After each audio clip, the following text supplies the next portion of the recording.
going on, Jerome? It's a beautiful day for another 7-round Vikings mock draft. Now, we are going to really lean into the top 30 visits for the Vikings as they are right. Yeah. Nailed it. So this is what's been reported for day 1. Day 2 is coming up today. But it's kind of clear the Vikings are targeting a trade back with the inclusion of Ursary, Mbow, Savanaya. I think that the Vikings are targeting a trade back and also really attacking day 2. So it's going to be kind of interesting. So we will dive on in. We will do this. So enhance. There we go. What am I trying to do here? I am trying to get this all onto one page. Can we do that? Can you do that for us? Jesus Christ. There we go. All right. So we got that. All right. So the Vikings at 24 got a couple trade offers. Giants at 34. Seahawks at 50. Now the Seahawks do have 2 second-round picks, which makes this a little bit sexy. I don't know, man. I don't know. But yeah, it's a big-time drop. All right. So let's do the Giants deal. It's going to cost a Chief. We want that offer. And hence. All right, fine. One more time. Fine. One more time. All right. So moving down 10 spots, picking up the first pick of the 3rd round at 65, and just going from there. All right. So we are definitely in business. Now, yeah, enhance. All right, so we dropped down 10 spots, and the player that we're targeting, so Siobhan Ravel. I understand that Loveland is just there chilling, but Ravel is a top 30 visit, and Ravel coming off that ACL, if he hadn't torn it, I think that he potentially could have been a top 10 pick, maybe the second corner off the board. But long, lengthy press man skills for days, great football awareness as well. I think that Ravel is going to be fantastic for the Vikings. So picking him up at 34, then trending down. Pick 65. So we're here chilling. Morrison is there. Want to double down there. Kyle Williams got updated. That's interesting. RJ Harvey, Kennard, Collins. All right, let's try and find DeBogo. It's very possible. Savanayago. All right, so let's see here. Let's tackle. Oh, Bow's there. Savanaya's there. Now, Millam also could be in there. And what's interesting, too, is that Ursary, Mbow, and Savanaya are all offensive tackles in college that could reduce inside, right? And especially Mbow. I mean, Marcus Mbow is probably the most athletic offensive lineman in this class. He's a little bit light, though, at 303 pounds. So it's the classic Vikings thing. Oh, we have this very athletic offensive lineman that you need to add size. Now, Mbow does have a lot better anchor than some of the recent additions. So it's kind of a toss-up. Like, you could take Mbow, you could take Savanaya, you could take Millam. Millam and Savanaya are rock solid, man. But if you're betting on the physical upside, I mean, Mbow is it. So, Marcus Mbow, welcome on in. You are Viking at 65. All right, so sticking with the program here. All right, so what do we got here? Dorian Strong, getting on. And remember, this is about half of the list of Vikings top 30 visits. So it may not go down all according to Hoyle as of right now.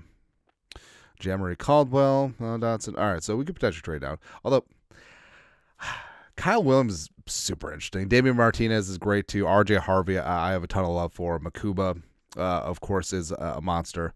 Got a couple trade offers. The Raiders, 108. So dropping down. What can we get? What about us? Think about you. Think about me. Think about what we're going to be. It was only just a dream. Nah, I don't want to trade down. Screw it. All right, so we're going to deviate a little bit. So Mukuba is just there. And undersized, but pound for pound, he's one of the toughest players in this draft. And he's going to be knocked for his size. Frankly, I think that he may fall into day 3, but he's just a great setup for forget it type safety. Like his physical attitude and his attributes, I think, are just going to be really easy for him fitting into this Flores scheme. So Mukuba, welcome on in. And the Viking safety room, I like where it's at, but with Harrison definitely be in his last year. Metellus heading into a contract year. Adding Mukuba to that mix, it makes me feel a lot better about things. Make me feel good. All right, so the rest of the way. So the Vikings did meet with Ty Felton. I don't know if he's going to be a 30 visit, but there's definitely interest with him there. Khalil Mullings, Kandra, Stout, Mercer, Jalen Lane. All right, so Kyle. Now, the Vikings did do work with Kyle Williams, and Williams is interesting. So had himself a great time down in Mobile. Really stepped up and really shot up draft boards. Showing off his route running ability, and he initially was at UNLV, transferred to Washington State. He's 5'11", $190, 70 catches, 1,198 yards, 14 touchdowns. Great tracking on the ball, great yards after catch. So I think Kyle Williams will be a nice addition to the Vikings wide receiver room because Addison suspension, Naylor contract year, Rondale Moore may not be 100%. So Kyle Williams, coming on in. So I like this. I like how things are going down right about meow.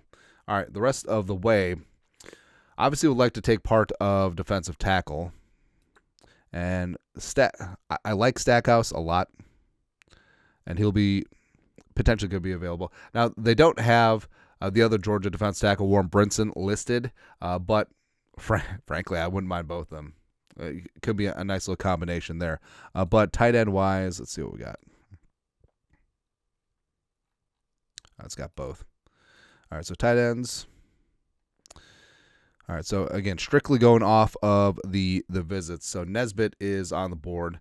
Eurosic from Georgia is long gone. But Nesbit, so we're just going to go off of the big board in this spot. So Nesbit, he's at 206. Where's Stackhouse? Stackhouse is 235. He'll be available. Anyway, so Bryson Nesbit from North Carolina, come on, raise up, 6'5", 235. Career 107 catches, 1,510 yards receiving, 13 touchdowns. Decent inline blocker as well. Plus has some nice physicality, decent upside as well. Because work his way in nicely as a tight end 3, maybe moving up to tight end 2 down the line. And then with Stackhouse, so Stackhouse isn't your prototypical pass rusher, right? He's a great 2-down run stuffing nose tackle right now. I think that he does have the upside of potentially developing into a decent pass rusher, but I mean, you bring him in to stop the run and just be rock solid in that middle. 6'4", 327, carries good weight and stack. And plus, he's got a great name for a run defending nose tackle, doesn't he? All right, so Nazir Stackhouse, welcome on in. You are a Viking. So I'm kind of down with this draft, man. And again, the way that the Vikings have set up their 30 visits, it's clear they're doing a lot of diligence on early day 2 guys, which is signaling that they could be involved in a trade down. But Ravel, after the trade down with the Giants, getting him potential for cornerback 1, like legit cornerback 1 potential. Marcus Mbow, like they didn't like it, don't care. Absolute physical monster, absolute athlete. Does need to add a little bit of size, which, I mean, that's exactly what Vikings fans have dealt with interior offensive linemen for years, but he'll be fine. Mukuba, Kyle Williams, great additions. I just love the Mukuba pick, man. Mukuba, Billy Bowman are my freaking guys, man. Kyle Williams, is a great technician of the position on the outside. Bryson Nesbit, they gave me an F. I don't care. I do not care in slice. And Nazir Stackhouse stacking up the run in the middle. Going to be good to go. But that's it. 7-round Vikings mock draft with meetings at pro days as well as top 30 visits in mind. Let us know your thoughts. Our thoughts, comment section. You guys are the best. You know what to do. Skull, production value.